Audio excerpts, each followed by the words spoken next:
All right. Seeing as how we have visual confirmation on all participants and the time is 6:31, I will call the Thursday, August 20th, 2020 meeting of the Norton Select Board to order.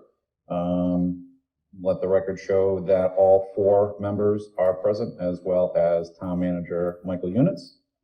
We'll jump right into appointments, resignations, retirements. We have the appointment of the Water Sewer Commissioner. Mr. Town Manager. You are muted, Mike.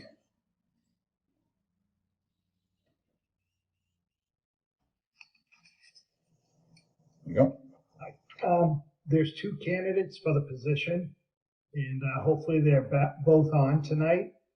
And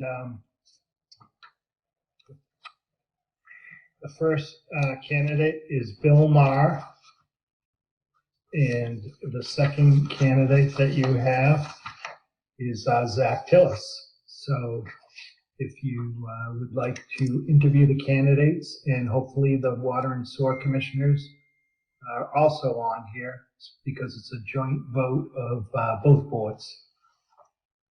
May I just ask a point of information? Absolutely. Go ahead, Michael. You be on 2 boards? I know that Zach Tillis just got appointed to the Finance Committee. You cannot be on the Finance Committee if you serve on the Water and Sewer Commission, because it's an elected position. So Mike, that was my fault. He had texted me to tell me that he was appointed to FinCom, and I apologize. I didn't shoot that over to you. So Zach would not be a candidate for the position. But you know what we do? On his appointment. Yes. Congratulations to him on the FinCom. The only thing is we need to get the water and sewer guys promoted as panelists, and I'm going to assume that they're the phone number. So let me do this real quick. You can allow them to talk. Yeah. I am. So somebody who dialed in with 508-509-6156. You're muted. If this is, if you could just speak to who it is.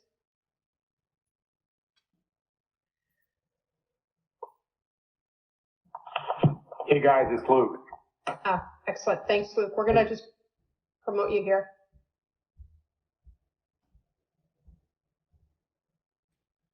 Jack, did you promote him? Because he looks like he's on. I just enabled talking for all the call-in people so we could unmute and figure out who they were. Okay, so Luke is the 6156. Thank you, Luke. And then who ends in 8893?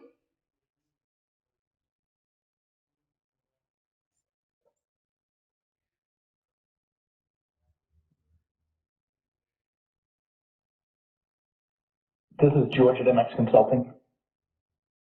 Okay, George. Thank you so much. And then who is at, it looks like a 617 area code ending in 6186?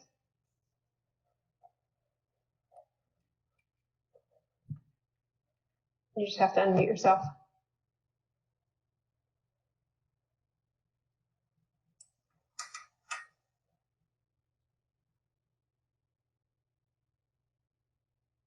All right.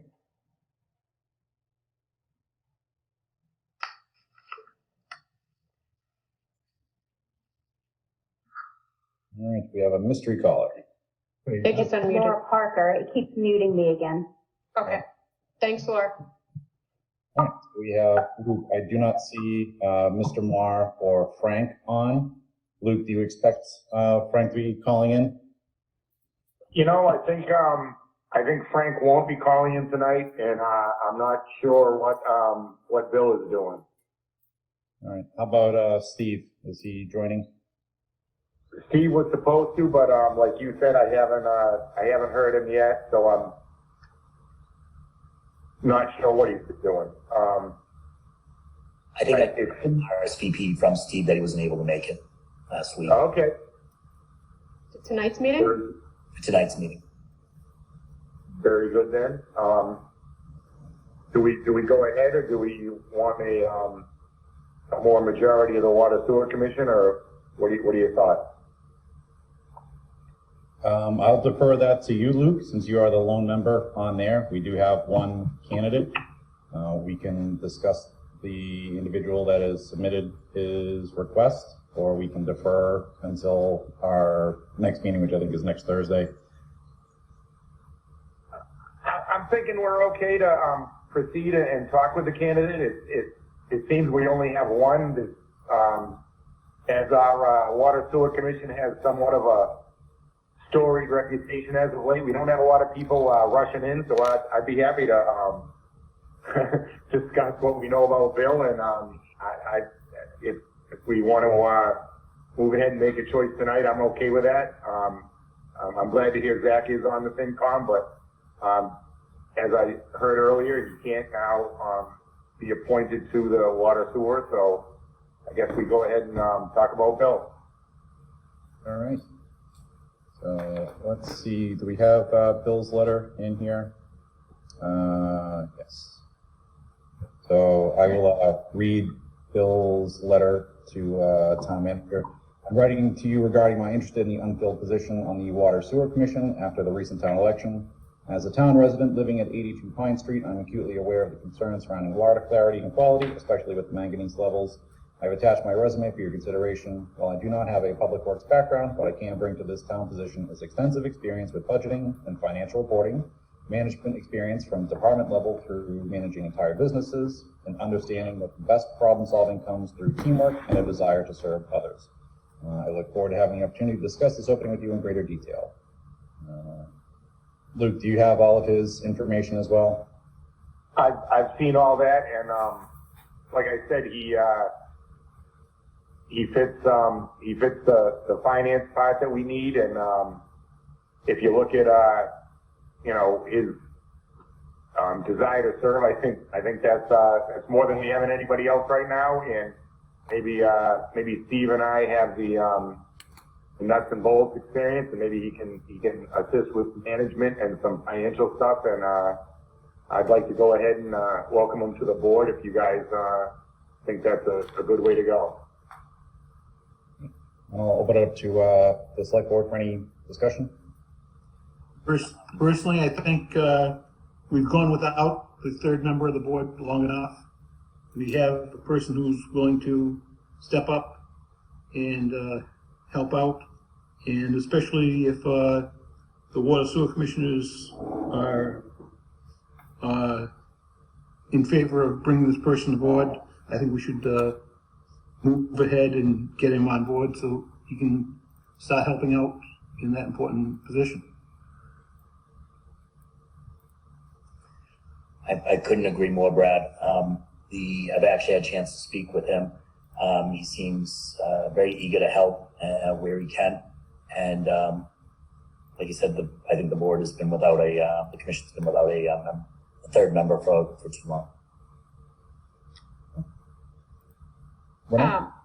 Yeah, no, I fully support it. I've spoken to him digitally as well. I have no issues, and I guess my only question, Mike, would be is with Luke and not Steve here, is that sufficient to appoint him by both boards? It is. Okay. All right. So hearing all that, Chair would entertain a motion to appoint Bill Maher to the vacant partial term for Water Sewer Commissioner to expire at the next town election. So moved. So moved.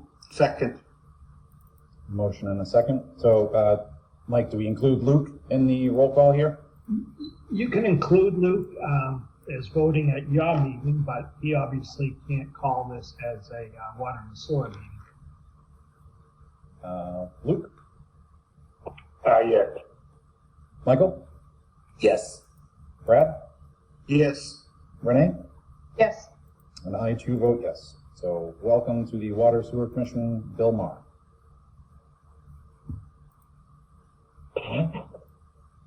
Very good. Will you guys get notification of Bill? You want us to do it? How do we proceed from here?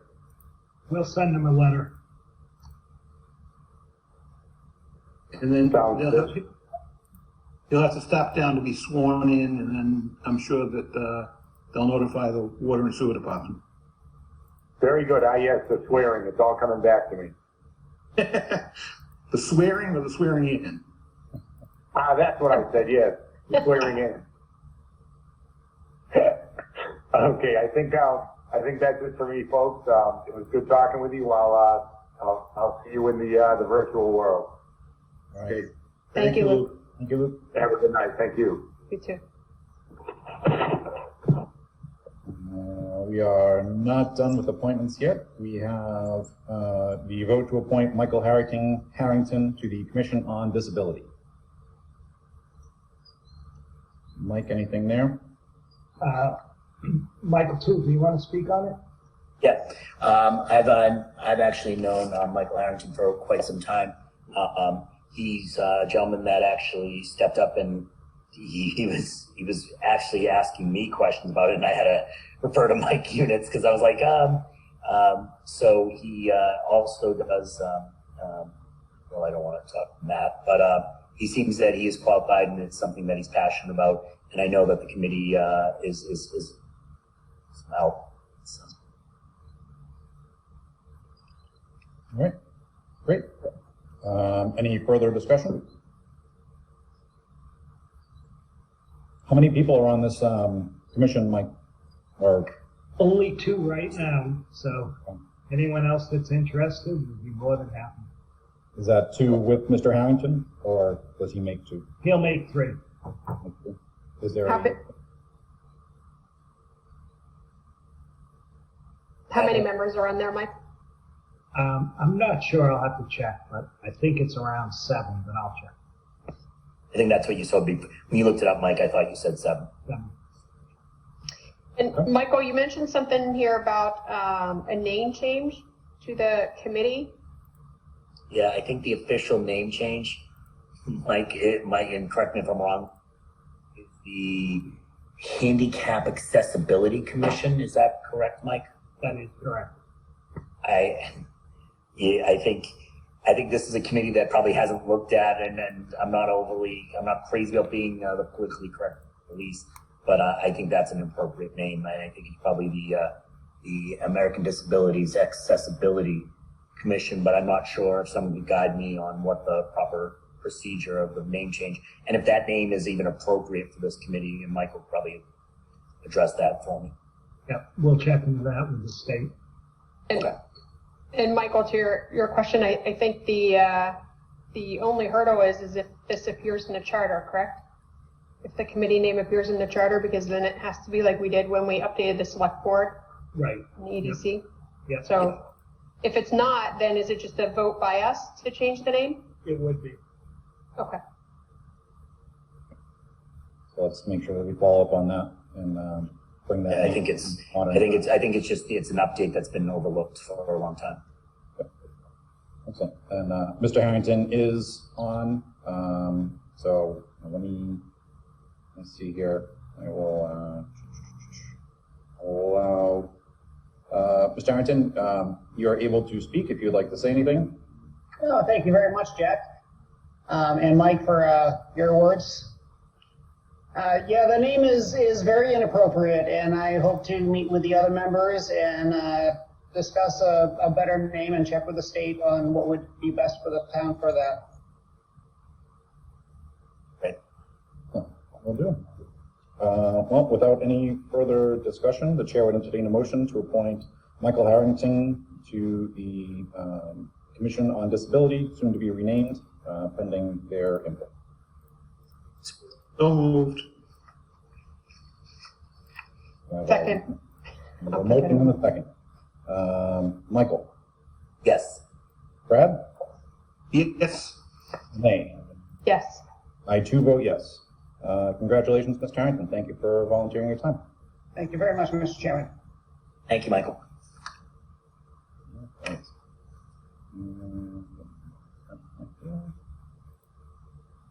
There we go. All right. Moving on, licenses and permits. Vote to approve the one-day beer and wine license to Fatima Watt for a private event at Everett Leonard Park from 12 p.m. to 7 p.m. on August 23, 2020. Pull that up. So I'm looking at the application and it does say 20 to 25 people, which complies with the current guidance of 50 people at an outdoor event. All the sign-offs are there. Any discussion on this? Seeing none, Chair would entertain a motion to approve the one-day beer and wine license for Fatima Watt, private event at Everett Leonard Park, 12 p.m. to 7 p.m. on August 23rd. So moved. So moved. Second. All right, we've got 2 motions and 2 seconds. Yeah. Very efficient. Michael, Yes. Brad, Yes. Renee, Yes. and I too vote yes. So that is approved. Did anyone else just hear a doorbell ring? Trying to That figure it out. That was the second Michael tool coming up. Yes. Okay, gotcha. Can we get him promoted back up? Is he already there? I think he promoted himself. Oh, well, that's handy. Okay. We have another, we have an amendment to a one-day all alcohol liquor license to Stephen Cavanaugh, private event at Everett Leonard Park, by changing the date of the event from August 16 to August 30th, 12 to 5.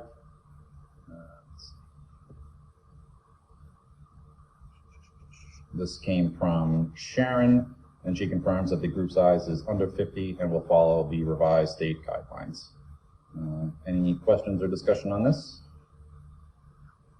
Hearing none, Chair would entertain a motion to approve the amendment to the one-day all alcohol liquor license issued to Stephen Cavanaugh for a private event, Everett Leonard Park, for August 30th, 2020, from 12 to 5. So moved. Second. Motion and a second. We will go with a roll. Michael? Yes. Brad? Yes. Renee? Yes. I too vote yes. That is done. Moving on to announcements. Any announcements this evening?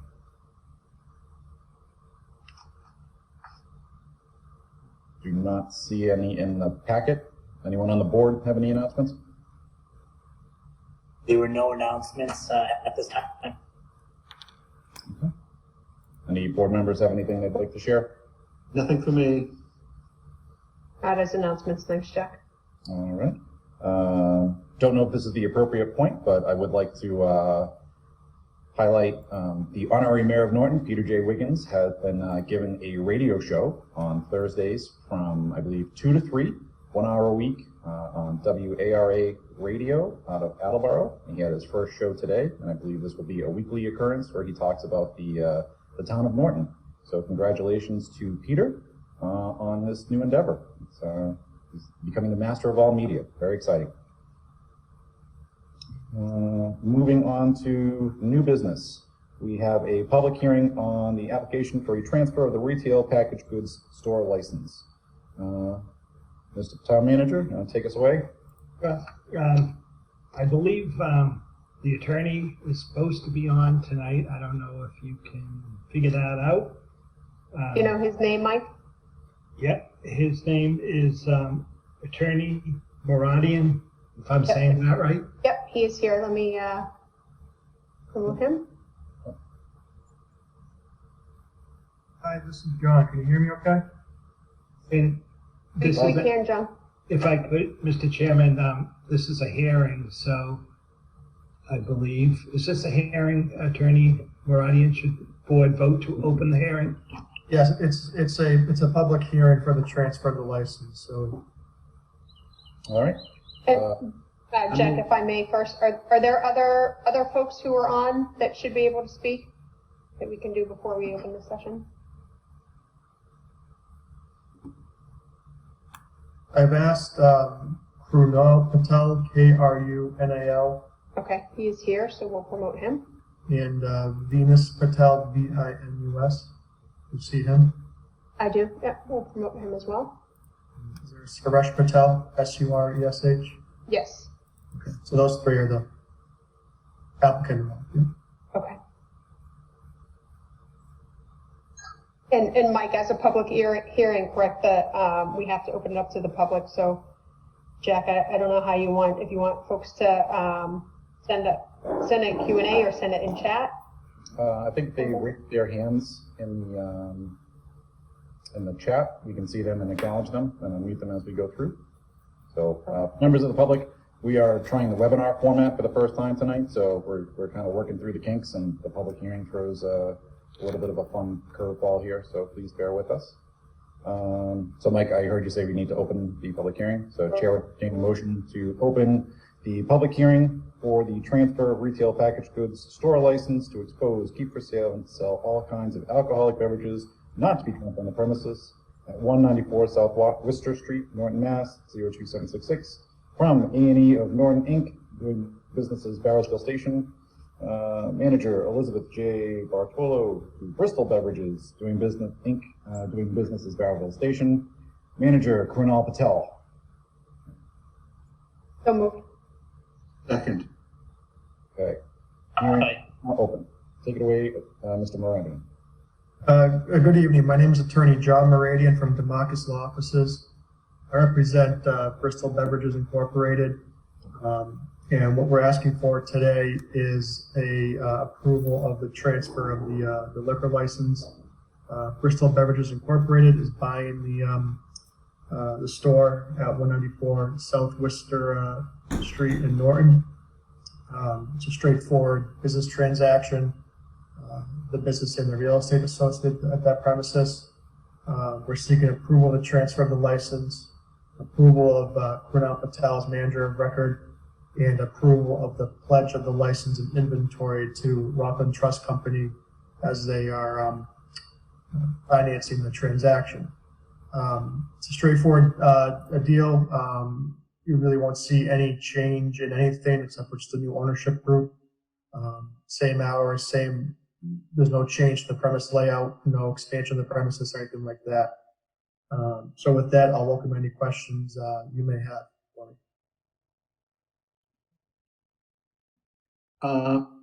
If I may, do the new owners have experience in package store or liquor store? Yeah, they do. Business? They do own a few stores and package stores. Kunal Patel, who will be the manager working at the store, he is tip certified, the alcohol safety certification. He's run a store for a couple of years now, had no violations. So they do have experience in it. Okay. And one thing that we've always mentioned to new owners coming forward, the fact that we really do not, as the board, want to have a hearing for violations, and we hope that they can be extremely strict with the age of dispensing, and realizing, of course, that there will be times that police will do spot checks for that, and also the accident reports where the last served or where people obtain alcohol are reported to the board, and we do not really want to have a hearing, and we're hoping that they will use their best judgment and make it so we don't have to make this difficult decision. Right, I understand, and I tell not just these clients, but all my clients. The ABCC as well as the town does do, I guess you call them stings, check IDs.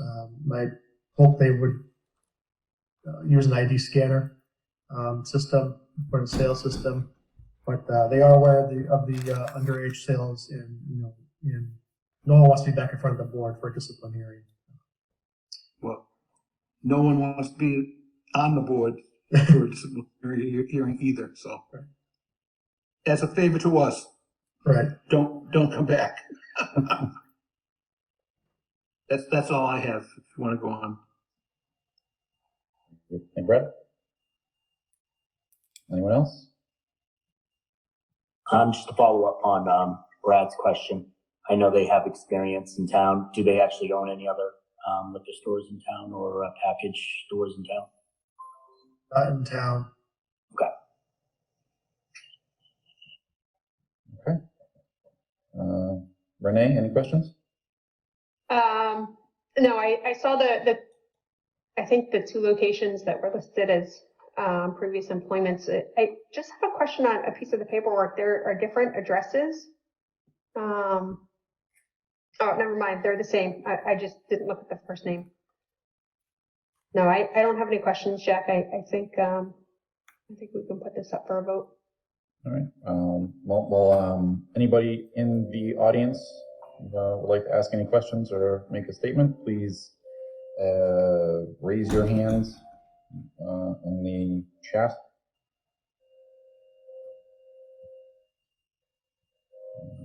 Seeing none, I believe we can move to a vote. Chair would entertain a motion to approve the transfer of the license from A&E of Norton Inc. to Bristol Beverages Inc., both doing business as Barrowsville Station. So moved.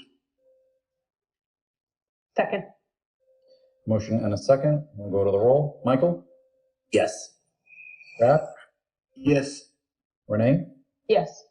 I too vote yes. License transfer is approved. Thank you very much for keeping the business in Norton, guys. Thank you. You're welcome. Thank you. Thank you. All right, best of luck. Thank you. Thank you. Okay. Any other new business, Mr. Town Manager?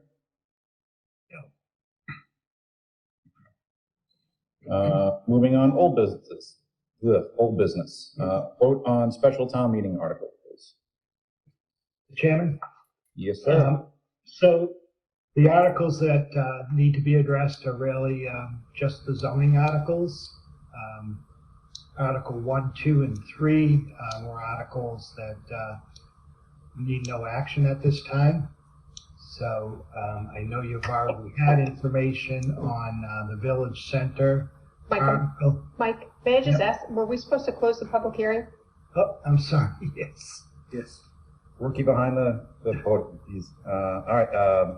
Chair would entertain a motion to close the public hearing. So moved. So moved. Second. Motion and a second. Do we need a roll call for this, Mike? Yes. All right. Michael? Yes. Brad? Yes.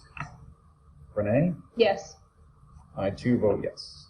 Public hearing is closed. We shall resume business on special town meeting article. So on the articles, the Finance Committee has addressed all the articles, and they voted no action on Articles 1, 2, and 3.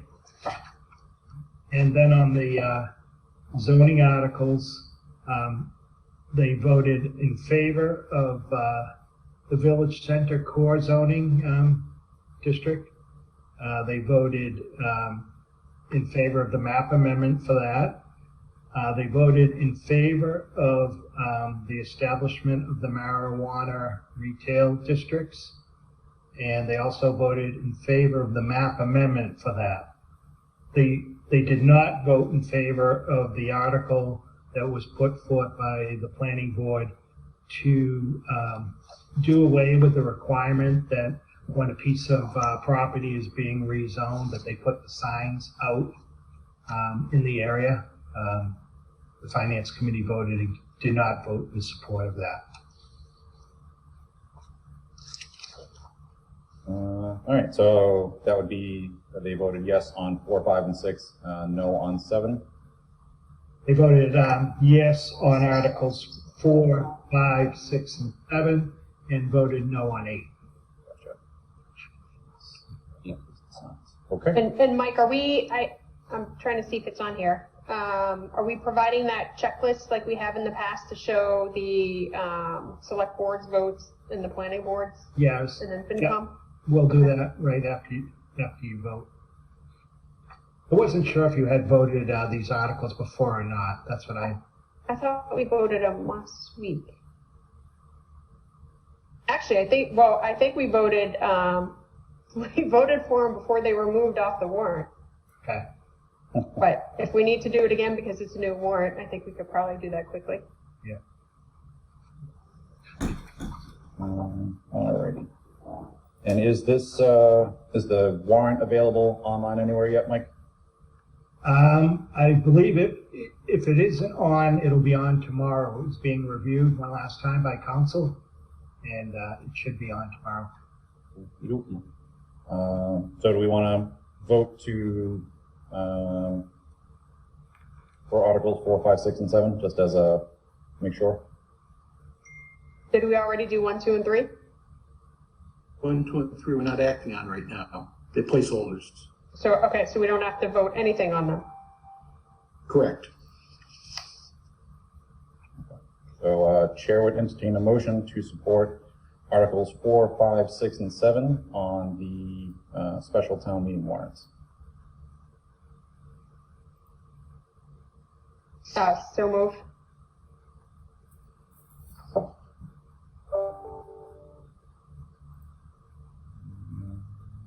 I'll second it. Okay. A motion and a second. Any discussion?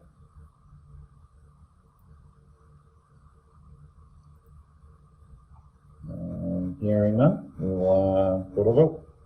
Michael? Yes. Brad? Yes. Renee? Yes. I too vote yes. That leaves us with Article 8, which is the signs for rezoning. Planning board voted no to support. The planning board voted yes. Oh, sorry, FinCom. Right. My mistake. Any discussion on this one before we vote? Can I have clarification on exactly? I know it's for posting at the site of the rezoning, but Right now, if you think back to when we rezoned portions of Route 140 to Village Commercial, we had to post signs, and right now I think there's signs out there for the marijuana bylaw. Overlay district. Yep. Yep. So right now, whenever they're rezoning something that can't happen everywhere in town, it's just happening in certain areas, they have to post signs on those properties in that area so people are aware of what's happening. And the planning board was looking to do away with that requirement. Mr. Chairman? Yes, sir. And just actually point of interest, I believe there's several different steps they do about notifying abutters and or the community about these changes as well, from public posts to social media posts to the websites. When this was added probably originally to our bylaws, those probably tools weren't as accessible as they are now to the masses. So, I mean, I would be in favor, and the planning board, this would be within their realm of responsibility. If they think that it's time to move on from it, I would support what the planning board would say.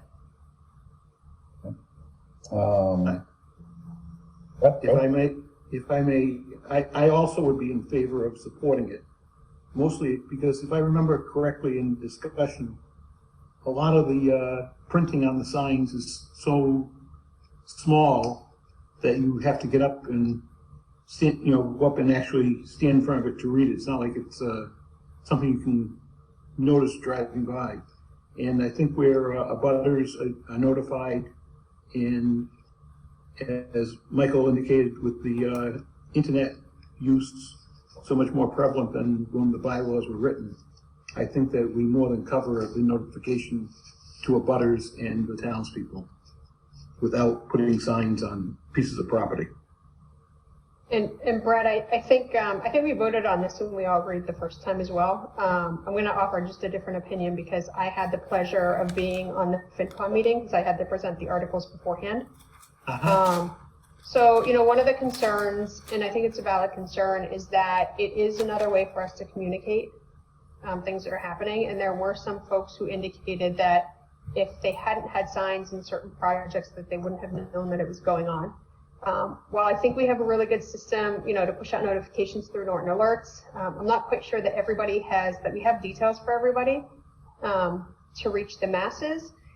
And I mean, I listen to the argument, I understand it, and I think about, that one or two people who aren't notified like electronically or through social media. And you know me, I mean, I'm rarely on social media. So if it's not pushed to me, I pretty much miss it. Right. So like, honestly, I wish that this were written a bit differently to say that in lieu of putting the signs up, that they would do other things, or even, like, I think the issue with the bylaw is less about putting the signs up and more about the process, that it has these, and we struggled with it, you know, from the EDC, and I wish Paul were here to talk about it, but, you know, we were close to missing that deadline that's identified in the bylaw. So it's the process that I think is more archaic than the means to communicate, if that makes any sense.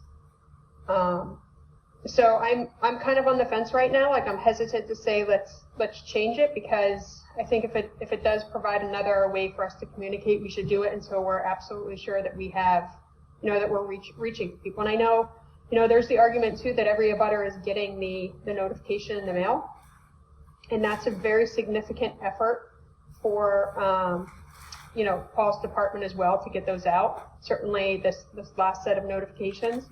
So that kind of has me going back and forth, but I don't know. I just offer that up as an opinion for consideration. I too find myself on the fence with this one. I'm all about modernizing and adopting new technologies, but also having listened in and spoken to one of the FinCom members about this, made a pretty impassioned plea as to why it's important. And I think if it's, their statement was, if it's catching one or two people that wouldn't have otherwise known but would be impacted, then it's worth it. I know the planning board is recommending this. I take that very seriously. I believe there's also a fairly substantial cost and time pressure for getting these signs printed.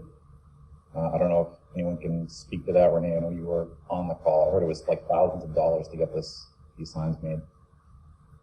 I don't remember the cost specifically. I remember more the cost to actually mail the notifications out to abutters. If I remember correctly, Mike, is it like we have to have these posted by 3 weeks prior to the public hearing? Is that the process? I believe it is, yes. And so when you think about that, like, we ran into, you know, Paul was trying to go around to find the best deal for printing. And then on top of that, making sure that you could find a company that not only could meet that deadline, but that, you know, the cost wasn't outrageous. But Jack, I can't remember exactly what the cost was. We had quite a bit of discussion with town council for the marijuana overlay district, because it encompassed a lot of different areas in the town, but also because we had 6 different diagrams. So that I can only provide my opinion on the process itself is very, very challenging. And while I think that, you know, it does offer another opportunity to get the word out to people, I think that it also hinders us to do business, you know, to move things forward. So. Okay. Anyone any other comments from the board before I look to the public gallery? Oh, we have Peter raising his hands. Peter, you should be able to unmute yourself. Yes. Hello, everybody. Back in the old days, the town of Norton would post the public hearings in the Sun Sentinel and Button Gazette, in which I have a lot of stuff in my archive. All right. Thank you very much, Peter. Okay. Anyone else from the public? I see Joe Parker. Joe, you should be able to unmute yourself and speak. Can you hear me? You're coming through loud and clear. The only thing that I would kind of throw into the conversation is, you know, I understand the point about if 1 or 2 people get notified that wouldn't have, that there's a value in that. My only comment there would be you need to weigh that against what's the cost per person in order to get that out there. You know, we're not operating under unlimited budget, and eventually there's a you know, law of diminishing returns there. Okay. Thank you very much, Mr. Parker. Anyone else from the public gallery? Seeing none, Chair would entertain a motion to support Article 8. for the special town meeting warrant? So moved. A second. Motion and a second. We'll go to the vote. Michael? Yes. Brad? Yes. Renee? I'm on the fence. I'm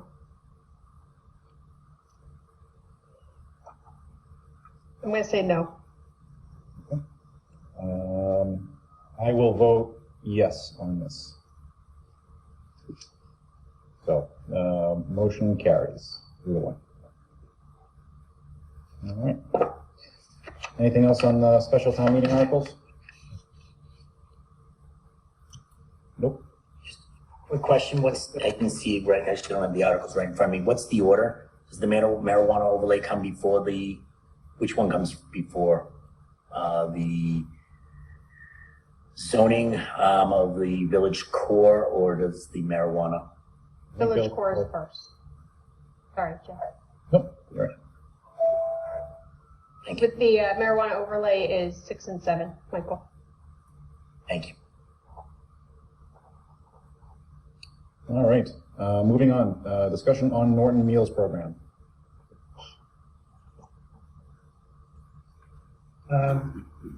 The school department reports that on the program will have to end this Friday. And they've asked that this be put on next week's agenda also, because we had to fill out a questionnaire that Matt did a great job with, Matt Wells, for FEMA to seek a continuation of the program. And Matt is hoping that by next week he may have some idea on whether FEMA is going to continue the program or not. They'll start back up on August 31st for mail pickup if FEMA indicates that they're going to move forward in funding the program. Was Matt expected to be on the call? Because there is an MW. Yeah. Matt, if that's you, raise your hand and we'll unzip your lips. It's a different MW. All right. He did provide a summary to the board, I think last week, the total cost and where the funding is coming from. And for those that aren't aware, this program has provided over 10,000 meals to Norton residents. That includes students, their families, as well as adults in need. And I believe as time has gone on, it has been more adults and seniors in need than children making use of this program, which is just truly amazing. Actually, is it? It's 100,000, right? yes. Okay, I was going to say I missed the zero there. So 100,000 meals since mid-March, which is really, really incredible. And kudos to them for running this program, and the Norton Lunch Ladies of social media fame for doing this, all with a smile and a flair for the panache, I would say. So the cost to date for this program has been about $233,000. 138 has come from the USDA for child's meals. 71,000 has come from FEMA, and then just under 24,000 has come from CARES Act funds. So this has not come out of the town's pockets, so to speak, at all.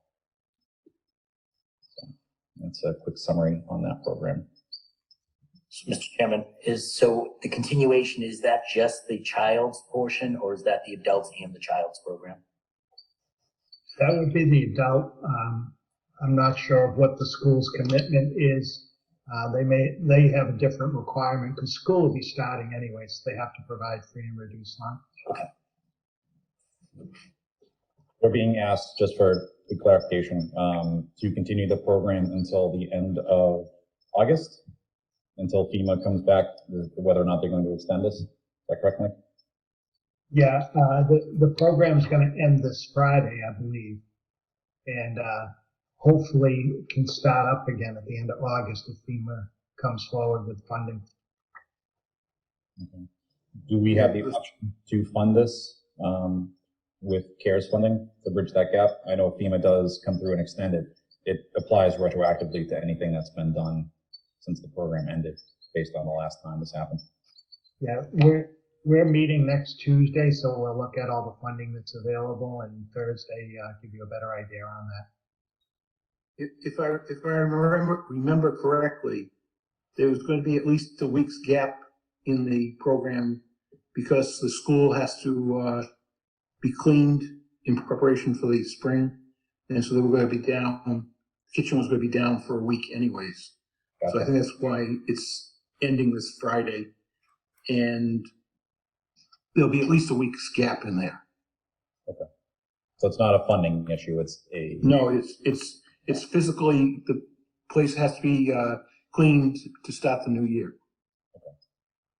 Or are we providing any meals or any sort of interim solution for folks who may need to get food? I know through the COA, they still have the Meals on Wheels program. So anyone that feels they're in need can contact them and make sure that they're set up on that. Okay. Is that information that we can share with the schools? Sure. I know Beth is in communication with Matt also. Okay, great. Thank you, Mike. While we're on the topic, also just want to acknowledge the CERT volunteers, Ray Cord, as part of the emergency management group. They've been doing a lot of home deliveries for people who haven't been able to leave the house. So I think typically, 30 to 50 individuals a week have been getting their food dropped off that way. So thank you to them for taking the time out and helping those that can't make it to the school. So there's no... Mr. Chairman, did you see Beth Rossi, I believe, is on and raised her hand? No, I did not. Well, Beth, you should be able to unmute yourself.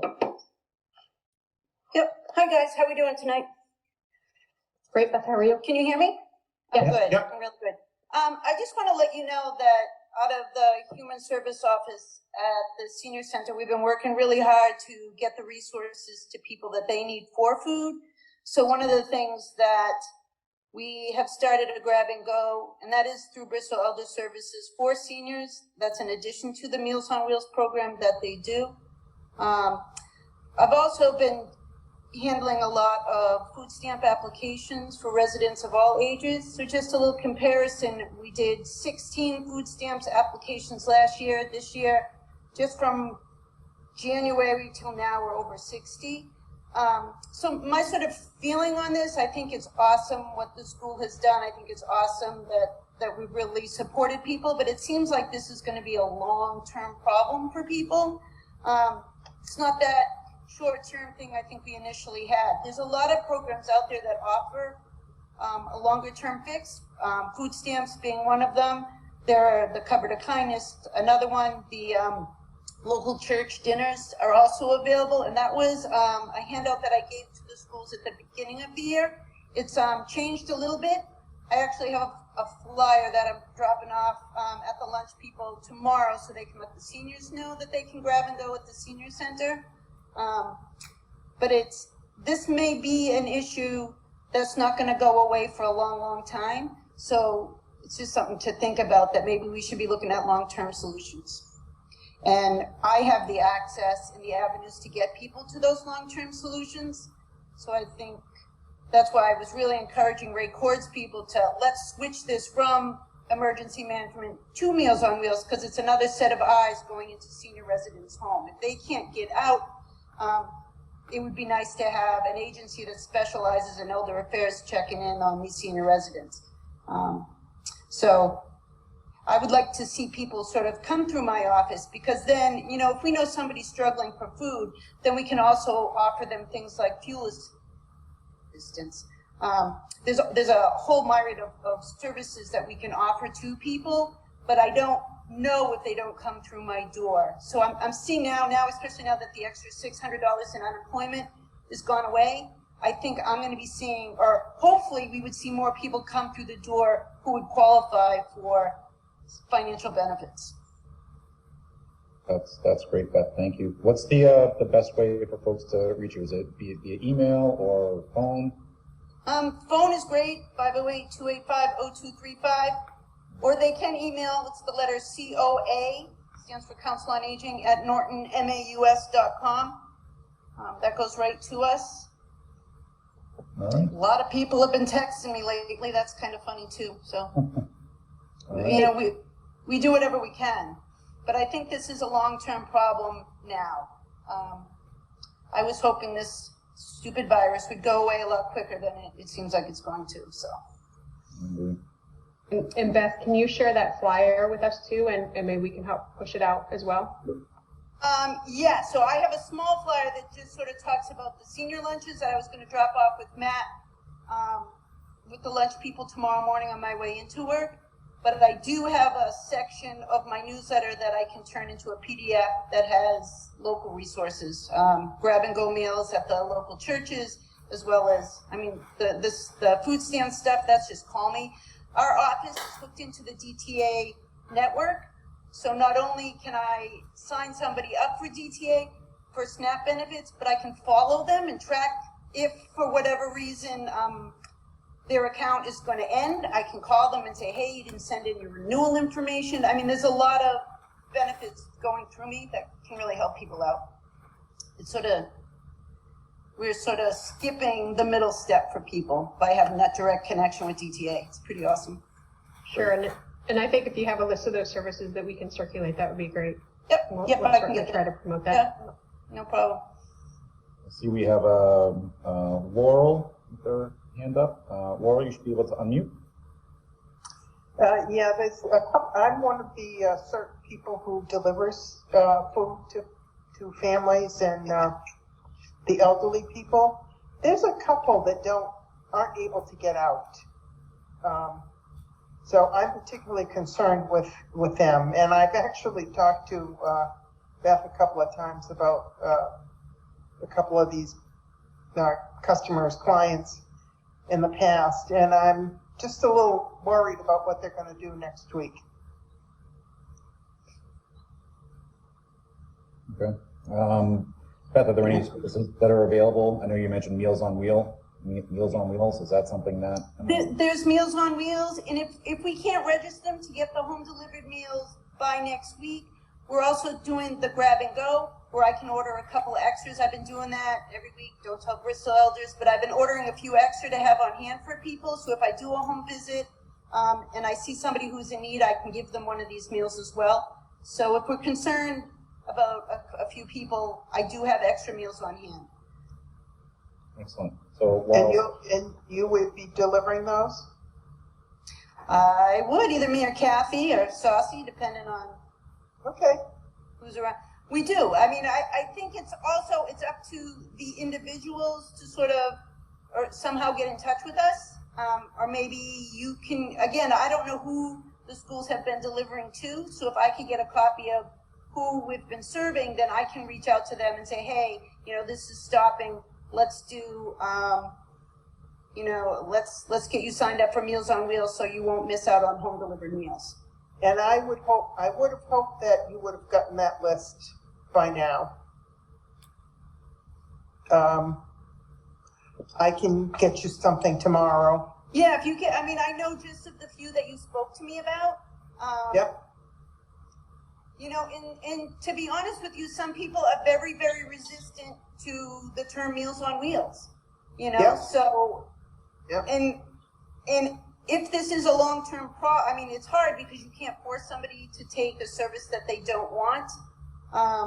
It's so funny when we rebranded it as, grab-and-go meals, and the people are coming in, these are great.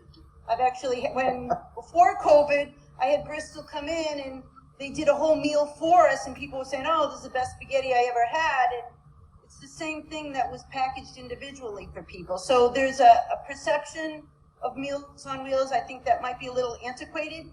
I actually had one for lunch today. Again, don't tell Bristol the services, and they're not bad. You may need to put a little salt and pepper on them, but they're not bad, and it's food, and it's healthy, it's balanced for seniors.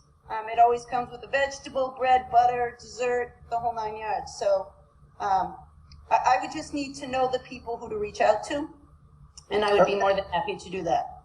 Okay.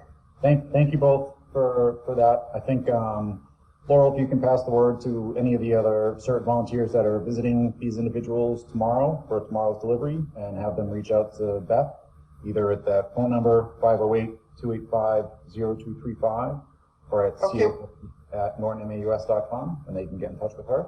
I think that what time will you be dropping the flyers, Beth? I'm going to try to, on my way into work tomorrow, so sometime around 8:30. Okay, great. Before they start. I mean, the flyer I have is just for the grab-and-go meals at the senior center. I did not have time today, and I didn't have the internet access to get onto the server today, so I wasn't able to do the whole one, but that's something I can certainly put together. Right.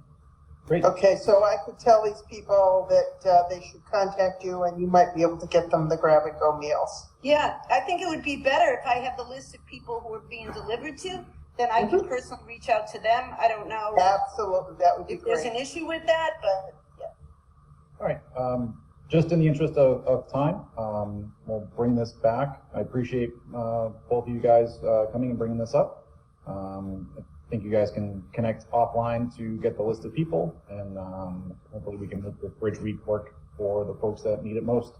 So thank you so much. Okay. And, very good. So Mike, I think we're all set on the meals program. We'll talk with school committee on the 27th. Okay. Excellent. Very good. Moving on to the town manager's report, chapter 90 projects update. Yep, just wanted to let you know that Richardson Ave has been paved. It was milled and it's been paved. And they moved on to Clapp Street and Bay Road and milled both those roads. And paving should happen on September 2nd, 3rd, and 4th. And then Keith will have to have the roads line painted. I guess with the good weather, they were fortunate they moved quicker than I think Keith anticipated, and ended up on Bay Road before notification went out. We did do an alert on Richardson Ave, but nothing was sent out on Bay Road. But Keith emphasized that when they say they're coming, I have to let them in, because if I say no and they move on to other towns, we may not get them back this fall. So. I had a good chat with Keith on that after being alerted by the Bay Road folks that they got unexpectedly detoured. If we can try to formalize the notification process using Norton alerts or some sort of online communication for that. We did a great job with Richardson. I know it sounds like things just went faster than we can get the alerts out. But if there could be like an SOP to follow, because I don't think Keith was even aware that the alert for Richardson had gone out. So I don't know who was sending it out. But again, I think it's an opportunity to standardize our approach to that so that we can be better communicators.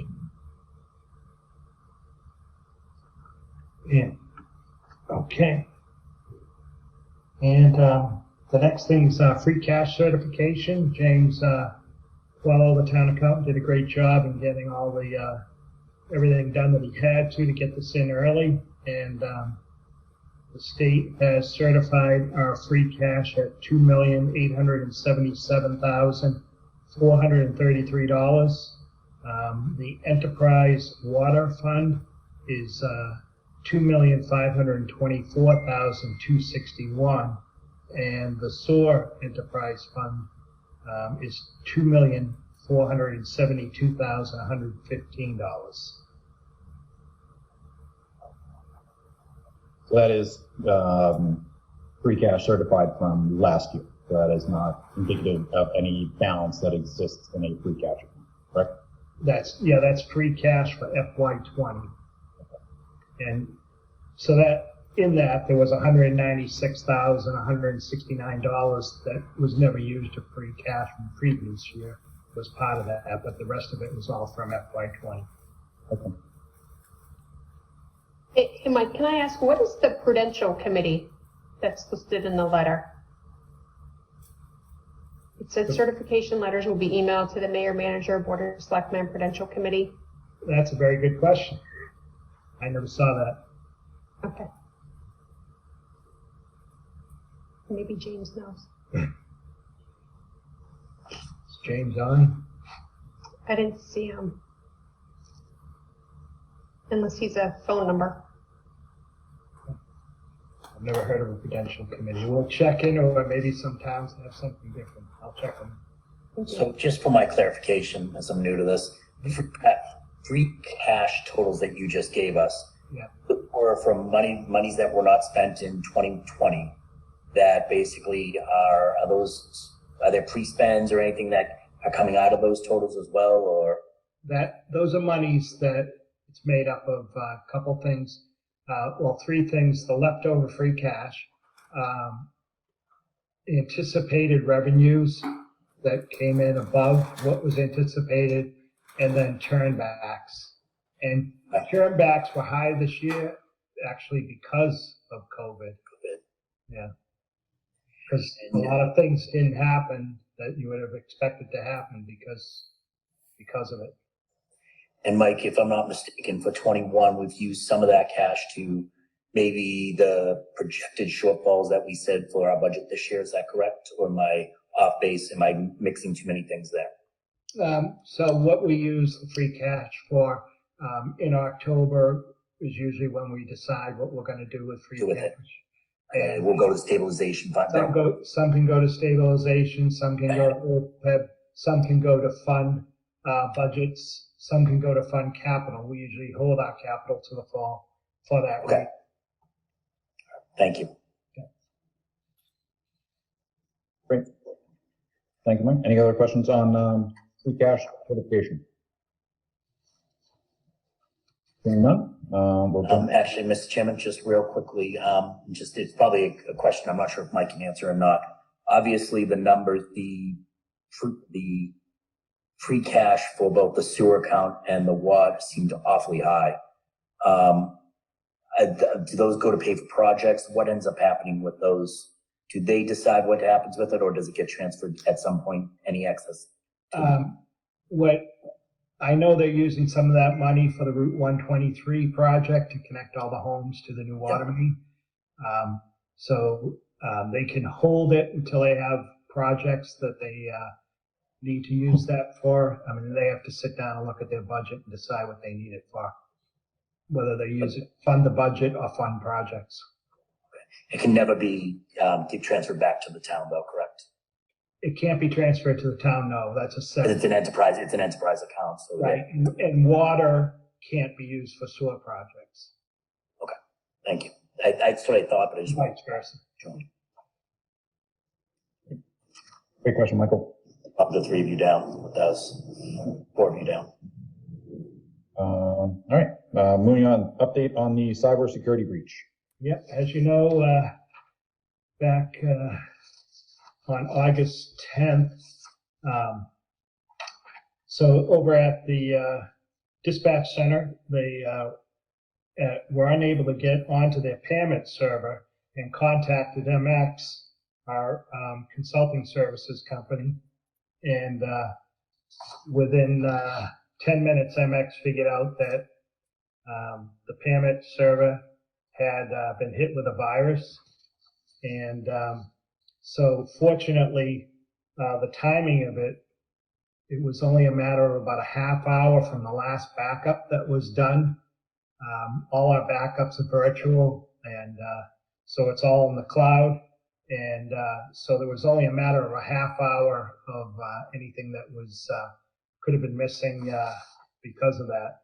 So MX worked over 3 days to inspect every server to make sure that there was no ransomware on any of the servers. We didn't have to pay a ransom because of the backups.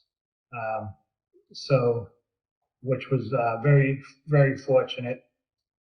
We were able to restore everything right from the backups. And to the Storagecraft backup disaster recovery servers, they weren't affected at all. One of the servers took a while. Actually, the payroll server, WTI, took a while to restore back.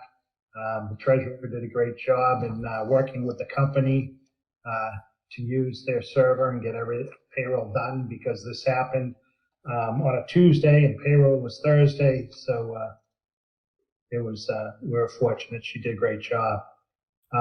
So as part of this, one of the concerns is obviously people are working from home. So we're putting in new security software, and this was in capital, but now because there's so many people from working from home, we're increasing the number of computers that are going to have this installed on it. So we make sure that all the computers and laptops that people taking and working from home have this on there, just to prevent anything like this from happening in the future. As I said, MX shut down all the servers, checked the integrity of the servers, restored all the domain controllers, changed the administrative password, and then they began the restoring from the backups of all the servers. Could have been worse. We're fortunate, and everyone's back up and running. So Mike, did we learn anything from this? Is this something that we should be looking at? I'm not even sure if the town can go to just the cloud alone. Are there things that we should be doing that we, in hindsight, right? I mean, nobody could have figured this out or so forth for this. What are the things that you're looking at and your team's looking at to say, how can we protect this and not let this happen again? Well, that's why we're installing the new security software and increasing the number, because the speculation could be that people working from home, whatever computer they're working on from home, we want to make sure that those aren't potential computers that are going to affect the system. No matter how much you have as far as protection, there's always people out there working to find a way to get around it. The new it's called Silenek, if I'm saying that right, is the new protection that we're going to have on the computers. And it could be 90-something% effective, but there's always the potential that someone's going to get through there. They're working all the time to get through. What's it called?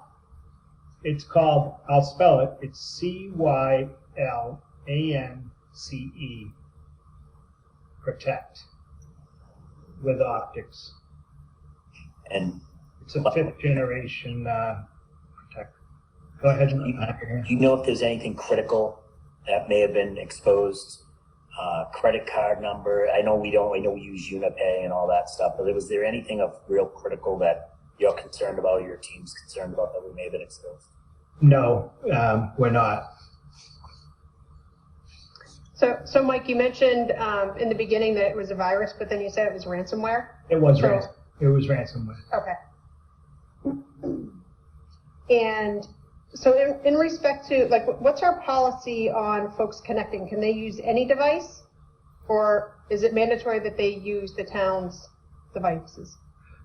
So what we've done now is we had everyone bring in their laptops, and we had every one of them scanned to make sure there was nothing, no virus on them. And we'll put this new software on those computers. So are they town-owned computers, or could it be their personal computers? Some are town-owned and some are personal, but we're working on getting them all town-owned now. And are there controls before they get into the VPN that their computers have this software and any other security updates that are needed? I'd have to ask Charlene on that. Okay. Yeah, if you can follow up on that, because I think there needs to be some control, because if they grab another device, you're not going to know it. So how did the ransomware get into this particular server? We're not exactly sure. We'd have to spend like $35,000 and have a forensic company come in to figure out where it came from, whether it came from someone's computer at home from a computer at work. We don't know that yet. Are they sure that it wasn't a threat actor who's been in the environment for quite some time? They would have to speak on that. I know MX is on. If George could speak to that, or Wayne. One of the phone numbers you had. I saw Wayne. We only have one phone number now, 8893. I can, Jack, did you grab him? Yeah, I did. So, done that. Hi, this is George at MX. Hi, George. How are you? Yeah, so your question again on the Silence Protect. So basically, we're scanning all the home PCs to ensure that they're not infected. But to actually pinpoint, where the infection came from, I mean, we'd have to do a further forensics, and that'll just tell us where it came from. But we strongly feel that it was done from one of the home users. Okay, and George, Mike had indicated that somebody from the town actually reached out to you guys to say that we were unable to access the server. So is there no monitoring that's going on to determine whether or not we've been infected anywhere across our environment? No, we do monitor you 24/7, 365 days a year. It was the PAMET dispatch servers. They're the ones that were aware of it at 6:10 on August 10th. So it was 6:10, after hours. The dispatchers noticed it first at the police department, communications. And did you have any alert on the IT side?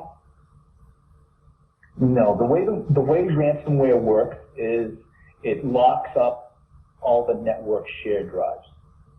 So it's not a typical virus that takes control of your PC.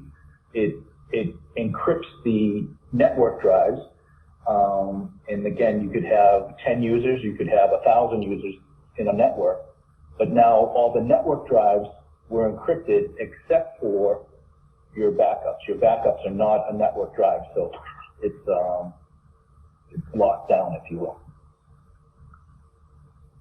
Can you speak to, Mike, I know we didn't have email for a while, so was that a proactive shutdown of those servers? Although it did work on OWA, which was surprising. Well, the servers were rebuilt within an hour. And I believe Exchange was brought back online the next morning at 6:30. But no one was allowed to use their computers until they were scanned, so there was a delay in till they went through everybody's computer. And then I know you said you had some connection issues too, so did we shut down the VPN proactively and just not bring it back up? Because that following night, folks could not get in. Yeah. Whenever there's a compromise such as this, we have to double, triple, quadruple check to make sure that even though we've cleaned it once, there's not multiple layers of this ransomware.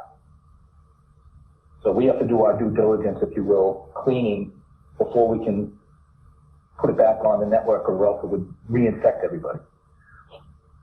What was our total outage from the entire system being? Well, it went down on August 10th at 6:10, and within an hour, all the servers were restored from the backup, but except the payroll one, right? I'm reading Wayne's note. Everything was completed on August 13th at 6:30 a.m. Right, so just about 2 days. And I thought, Mike, that there was a previous note that we did experience some data loss. Was that rectified at a later time? I thought it was only like 46 minutes. Correct. It was only like a half hour between the time that the payment server went down until everything was shut down. To the ransomware was on the payment server till everything was shut down. And it was only that server that we lost data, or was that a different server? I'm not sure on the data loss. George, do you happen to know that in the notes? Well, the data loss would have been the last incremental backup, which was a half hour before.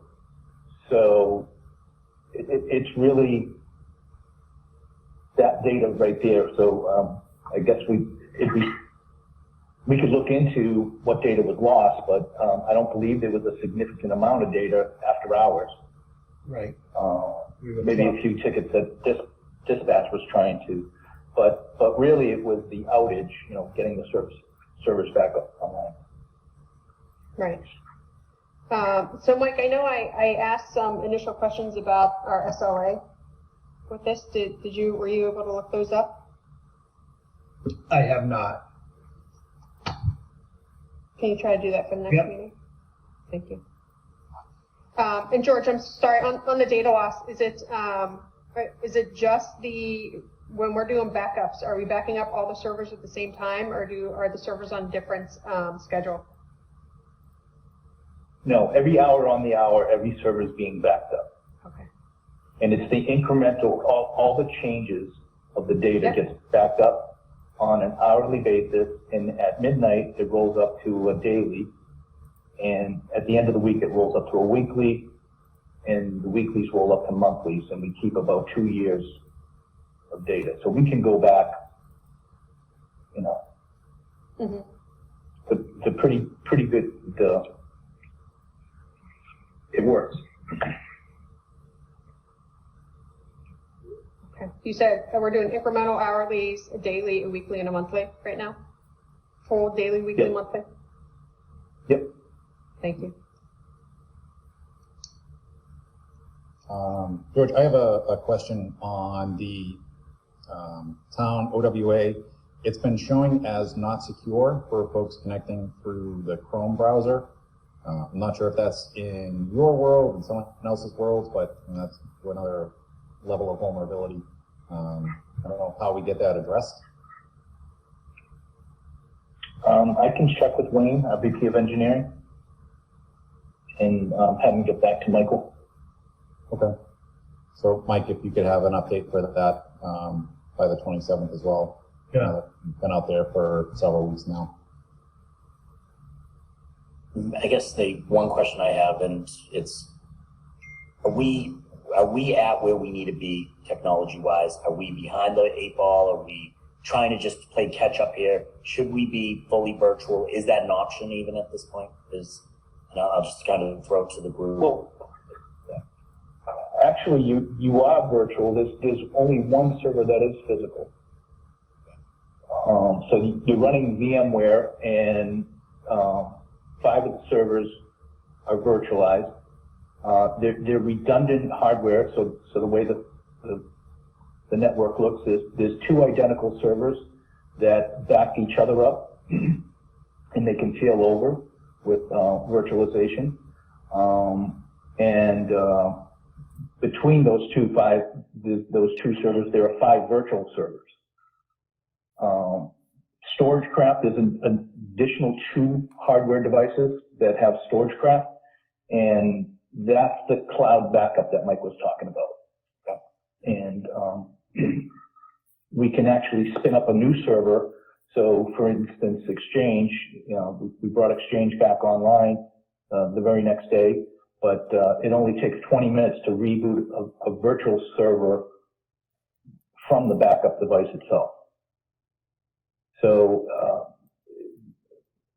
given last year, we just upgraded all the hardware to HP DL 360s, G10s, Generation 10, and it's pretty much state of the art right now. You're good for the next at least 5 years. All right, thank you. As well as your backup servers, the Storagecraft. The only addition, as Mike was saying, the Silence Protect, this is a 5th generation artificial intelligence antivirus and malware protection. So unlike the old days with Trend Micro and McAfee, where your PC used to scan at night and go up to the cloud and get the definitions, it's only scanning the changes, the new files. So we do an initial scan and you get a clean bill of health, and then the only files that get scanned are whatever you download or you create during that day. So it's super, super fast, and it's, but again, it's not 100% fail-proof. So it's like a tug of war, or the good guys are always trying to combat the thieves, if you will, and you know, ransomware and Bitcoin is the new thing. It's the new new way of business for the criminals, I guess, in cyber security. So Mike, have we, this isn't the first time this has happened, so have we thought about or are we looking for some training, some mandatory training to send the town employees through so that they're not clicking on links they shouldn't be clicking on? Have we thought about any sort of external email that we're tagging it to say it's external so people can pay more attention before they click on something and potentially download or let somebody in? Yeah, we continue to do that all the time with the employees, and I don't remember another incident. What? I thought we had one, it must have been within the past year and a half. I don't remember. I thought that there was one early on. I'm not aware. I don't remember that. There may have been an individual workstation that caught a virus, but not at this level. Yeah, to Renee's point, I think if there's something that we can do for like the social engineering piece, I think that's generally the weak point, as we found out when we had someone pretending to be me as councilman. Conway? I'm looking for gift cards. Thankfully, I don't think anybody fell for it, but that's my company had that. Somebody pretended to be the president, and somebody ended up out several $1,000s from their personal account. So I think anything we can do to help people identify scam emails, suspicious emails. Is there a way to report suspicious ones so they can go for evaluation? And I know that Charlene does all the time, is constantly reminding people of that. And if they have any question, they don't know an email address, don't open it, call her, she'll come look at it if need be. So, we'll continue that.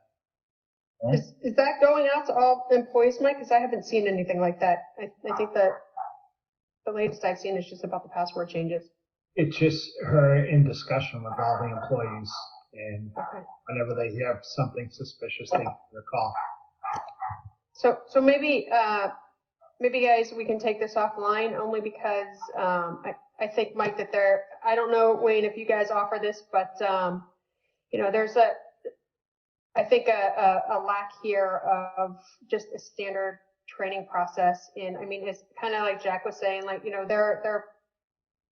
I haven't been in a company where, we haven't done like phishing emails and we do them as tests, right, to see how many people actually click on malicious links.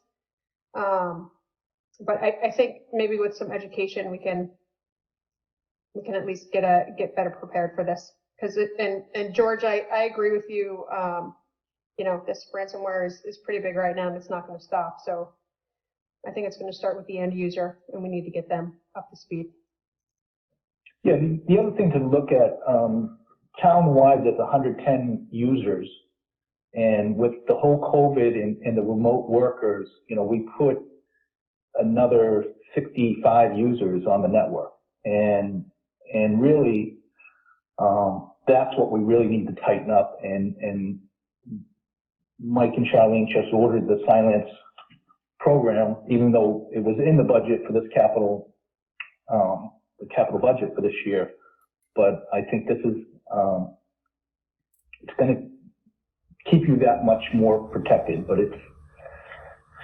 again, it's not 100%. And even if your environment was 100% in the cloud, at Rackspace or where have you, you'd still have workstations, at home, laptops, at town hall, accessing, and you'd still have the same vulnerabilities. Right, well, that's why you try to shore it up with employee training. Or you have policies that people don't connect with personal devices. Yeah, agreed.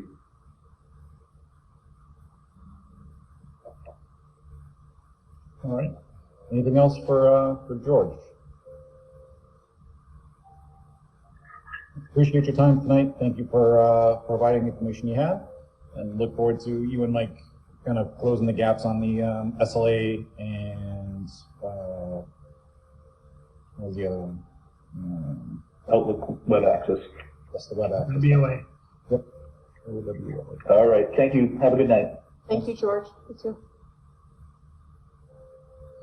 All right. Anything else for town manager's report? Nope, all set. Thank you. Okie dokie. Select board's report and mail. Michael, anything? No, I don't have anything right now, Jack. Thank you. Brad? All set, thank you. Renee? I do, Jack. Give me a second. I have to get into my email. I think there was something that Mike had sent to us, and I would just like to acknowledge it, unless was it on your list, the email about Estelle? It was, but feel free to take it. No, please, go ahead. We got Mike received an email from a resident about Estelle Flett, who is the town's veterans agent, who routinely gets called out as making a hugely positive impact for the lives of our veteran community. And this one really was quite touching.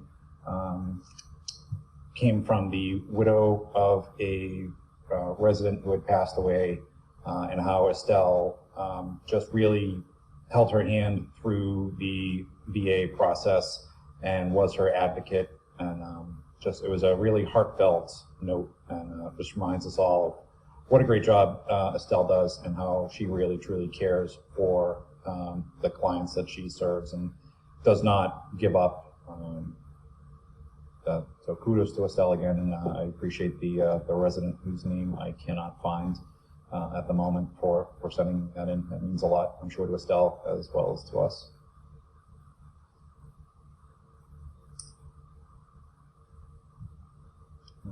Anything else, Renee? I do have something else, and I was going to pull that email up to provide the name, and of course I just lost the email. I had it, and then I closed it.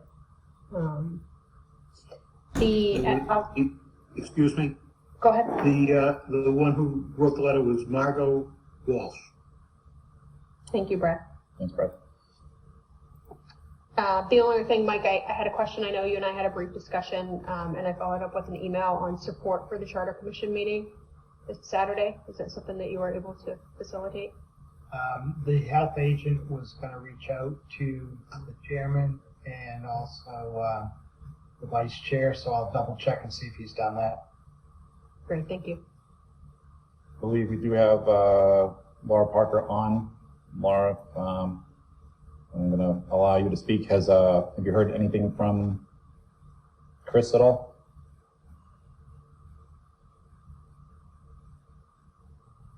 Hi, Jeff. No, nobody has reached out to me. All right. So, Mike, if you can make sure that he makes contact with her tomorrow. Yep. Running out of time there. And while we have you, Laura, why don't you plug the public hearing? Alrighty. There will be a second session of the public hearing for the preliminary report and charter from the Norton Charter Commission. I'm also pleased to announce that our preliminary report and charter were just submitted to the Attorney General's office this evening. We'll wait 4 weeks for them to respond. But the second session of the Public hearing will take place on Saturday, August 22nd at 9 a.m. at the Norton Library Park Gazebo, which is adjacent to the public library at 68 East Main Street. Attendees of this session, since it is in person, will be required to wear masks and maintain appropriate social distancing for the safety of the community. Attendees are also encouraged to please bring your own chairs if needed. We will have a few limited hard copies of the preliminary report and charter with us, but we would hope that the members of the public have read those ahead of time and come prepared to give their comments, please. All right. Wonderful. Thank you, Laura. And Thank you. Best of luck on Saturday. Thank you. All right. Any other reports from the board? Hey, Jack, I just wanted to mention, I don't know if Charlene is still on, but just a thank you to her for switching us over to webinar so quickly and helping us out. Yes. Thank you, Charlie. You're welcome. Okie dokie. Seeing nothing else there, move on to warrants and minutes. So I have approved payroll warrant PR 21-04 for the week ended August 8, 2020. Warrant dated August 13th, 2020 in the amount of $662,950. Invoice warrant AP 21-07 dated August 13, 2020 in the amount of $211,214.86. And invoice warrant AP 21-08 dated August 20th, 2020 in the amount of $746,149.11. Going through those, nothing really jumped out as large expenses on any of those warrants, but I have a copy if anyone needs to see them. And then we are on to approving minutes, the endless bane of our existence. We will get there. We will. Hey, Brad. Yes. Can I ask, I know you guys probably saw my note back to Jen today on the March 16th meeting. Did you have any minutes on that? Because that meeting wasn't recorded. And so there are some items I think were overlooked in the notes. But I have scratch notes as well. I'd have to look. I don't believe I have anything. Okay. So I'll work with Jen on those. She's going to try to reach out to other attendees and see if they have some minutes too for confirmation, and then work with Mike on that. Okay. I know we have executive session, but I know we talked before about if we had time to look at the last meeting minutes while we were on. Do we want to do that for August 6th? Or, I mean, it's already 8 o'clock, so just sensitive to that. Yeah. Why don't we hold that for now, and we can jump to executive session. If that would be my suggestion. Sure. But up to the pleasure of the board. I'm fine with that. Okie dokie. Any other business to come before the board? All right. None. I know our next meeting is Thursday, August 27th. I'm assuming it's 6:30 again. I believe, Mike, that is with the school committee. You're muted, Mike. I have a plane flying over me, and I can barely hear. I didn't even hear what you just said, Jack. I apologize. All right. No, our next meeting is August 27th. Yep. 6:30. I believe that's with the school committee, Mike. I'll check. I know Matt Wells was concerned about being on. I'll check and see if the school committee's coming on too. Okay. There was one thing I was remiss in mentioning. The permanent building committee met last week, as well as a subcommittee for trying to put together a communication plan. We would like to have the board discuss their preference for timing and how the projects may or may not be bundled together when they eventually hit the ballot and town meeting. So perhaps that could go on the 27th if school committee is not there. or even if they are, because I think that will include the athletic complex as well in part of the discussion. I don't know if we're going to be ready to make a determination on that, but at least to get the questions out to allow us to make that determination. I think that will drive the way some of the promotional materials and informational materials will be developed and distributed. Appreciate I would, when we do that, and I'm not sure, Mike, you could probably guide us on this. Senator Feeney, and he talked about possibly coming in with Representative Barrows and Representative Howard to kind of talk about the projects and possibly offering some legislation to try to get it onto the governor's bond bill for the town hall. The senior center already is. But I know that they were talking about possibly trying to find a date or a time, a window to come in and speak to us about that. And I think the sooner the better personally, but I would obviously, new to this process, I would surrender to Brad or Mike or even you two that of the timing of that. I'll check with the state reps and state center and see what works good for them. Okay, wonderful. Yeah, I'd be willing to make myself available for whatever fits their schedule. It doesn't need to fall on a Thursday. Okay. Great. Agreed. And Michael, great job having that conversation and finding out that was a potential opportunity. Yeah. If you want to speak more as to what that could entail, or if you would rather hold off until they come in. I think, I'll just kind of give you a sneak peek is hopefully to get a legislation that gets us from the governor's bond bill, which, on these tight times, to try to get some funding from the state on capital projects, even though there's tight times, they are still going to fund in the, Senator Feeney told me there is room on the capital improvements bond bill, governor's bond bill. We have two representatives here, and I think it's one of those situations I would love to see them, get them up to speed with the project, both projects, and see what, kind of see what their thoughts on are, and hopefully they can put a little pressure at the State House to get some relief for us. Obviously nothing is promised or guaranteed, but I think the earlier we get them involved, the more ownership they'll take. That's great. Look forward to having them in and trying to get their support for this. That'd be amazing. Yes. Okay.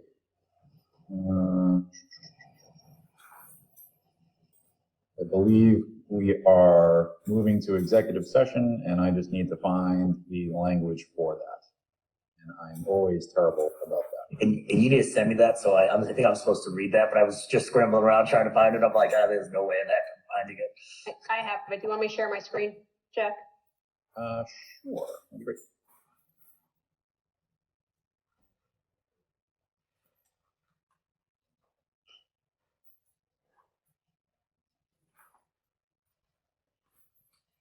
There you go. Okay. Thank you, Mike. So I declare under General Laws, Chapter 30A, Section 21A(a)(3), that the purpose of the executive session will be to discuss strategy with respect to collective bargaining or litigation, because the discussion of the strategy in open session could compromise the purpose of the executive session, and with the board to not return to open session at the conclusion of the executive session. I move that the board go into executive session under GL Section 30A 21(a)(3) for the purposes of reasons declared by the chairperson, and with the board to not return to open session thereafter. Second. We have a motion and a second. We'll go to roll call. Michael? Yes. Brad? Yes. Renee? Yes. I too vote. So we will head into executive session. Thank you to our audience tonight and to Norton Media Center. Shane, if you're out there, appreciate you recording. You can now, I believe, stop the recording and rejoin the executive session.